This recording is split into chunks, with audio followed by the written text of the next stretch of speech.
as I was saying about how I got approved for the red eye, my credit was at 740 according to CreditWise. Of course, I use CreditWise, so it said it was at 740. But what I have to tell you guys is, even if it doesn't matter what your credit score is, you can have an 800 credit score and never had paid off a car ever and get denied for our loan, like the red eye or a more expensive loan. So that's what I said. It's not an easy question. Every situation is different. Every person is different. Now, if you want to know how I did it was by driving the banks crazy. And how I mean by driving the banks crazy, the first year that I was that I opened my second LLC, which is now the CEO Life LLC. It's the marketing company and everything else I do under it. Whether it's I had commercial cleaning company and I sold it. I sold the franchise to my sister-in-law. And well, anyways, to cut it short, every situation is different. Every credit score is different. And like I said, when I looked at my CreditWise, this credit score was 740. But the reason why I tell you guys, that score that you see, that doesn't mean that's the actual score when you go for a car loan. They have different credit score trackers. They have credit score tracker for a car loan. They have a different credit score for credit cards or loans. So when the dealership ran my application and found the bank that was going to finance me, which was Ally Bank, they gave me the credit score, and it said 700. My credit score was at 700. So do you see what I'm trying to tell you? That every situation is different. Now I'm thinking I'm walking in there with a 740. I had 760 in one of my other credit bureaus and 725. So it's three different scores. So I'm thinking, you know, I'm gonna get the best financing deal because my credit score is at this. And so when I go and they actually pull it, it was at 700. So, and you can make the decision whether you want to take the loan or not. Well, I wanted the car. I've been researching the car for 2 years. These cars are hard to get, especially up here in the Northeast. So I made the decision to take the loan at a high APR that I'm used to getting. I'm used to getting 3% or even 0% for, you know, for special deals for a term. But I pay I think it's 9.99%, basically 10%. But every situation is different. I have businesses and I have a budget that's gonna go towards that car, and I'm gonna beat the APR. I'm gonna pay the principal down for 6 months. Then I'm gonna refinance with my credit union, which I'm real spoiled with because we have a good relationship. So I'm gonna refinance with my credit union, and I'm gonna keep the car in good condition and as mint as I can, like I always do on my cars. And that car, I'm gonna eventually trade it in for the real car that I want, my dream car, which is the Lamborghini. Doesn't matter if it's the Aventador or Gallardo or you know, as long as it's the Lambo, you know. Then after that, then maybe we'll go to the next level. But anyways, those are just goals. Regular person that consumes credit, you're absolutely right. There's danger of you getting into debt. Now, there's the other group of people, which I consider myself in that group of entrepreneurs and self-made and self-employed. We use credit to make money.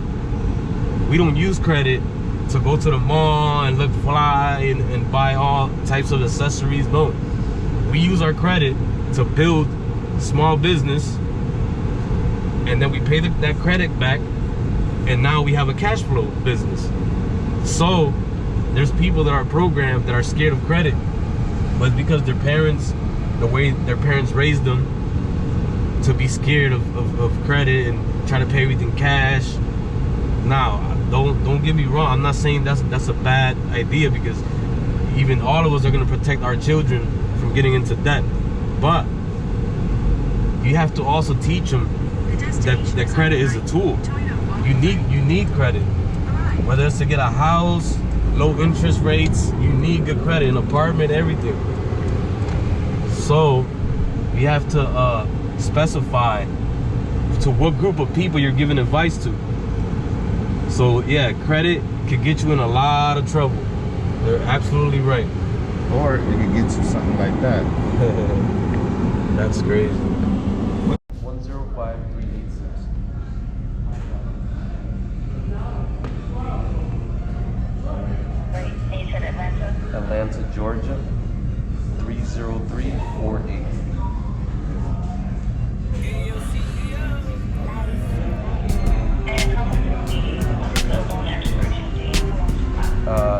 Same date today, 2027.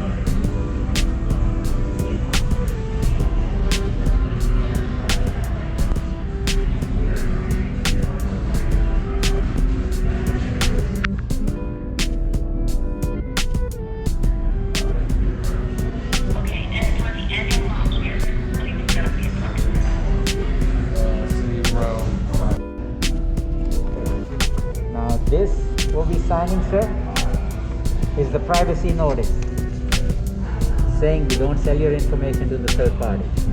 So your signature and today's day, sir.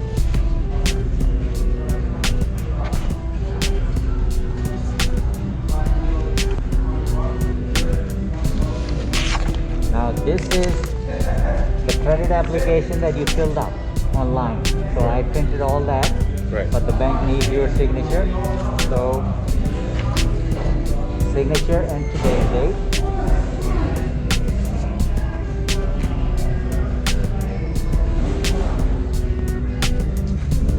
And then one more signature there and one there.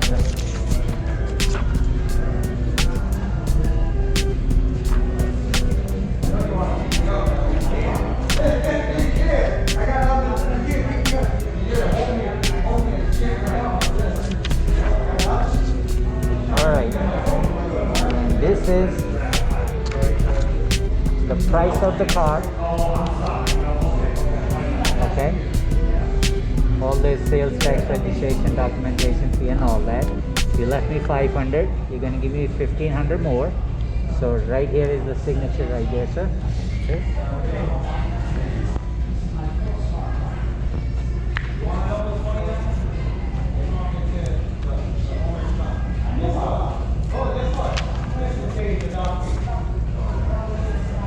There, and you found it, my friend.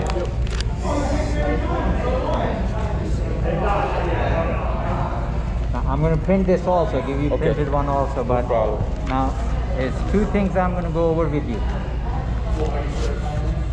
Now the car that you're buying doesn't cost you a dime for 3 years, 36,000 miles, okay?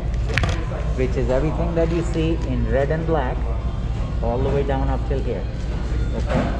This is not part of the warranty. This does not cover oil change, tune-up, brake pad, hoses and belts. Any normal wear and tear is not covered. Right.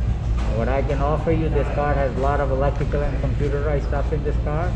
Is 7 years from today, 100,000 miles.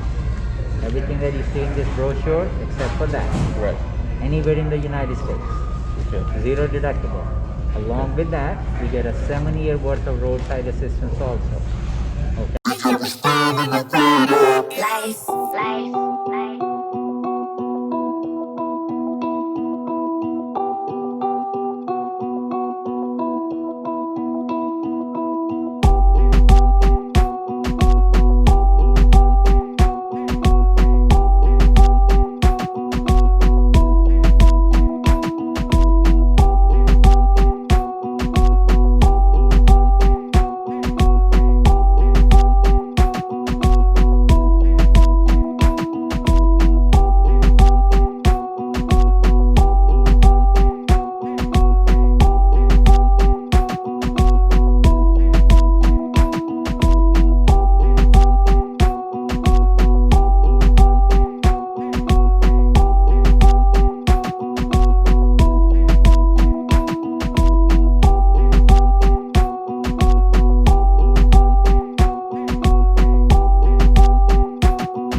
Hey, now we in here.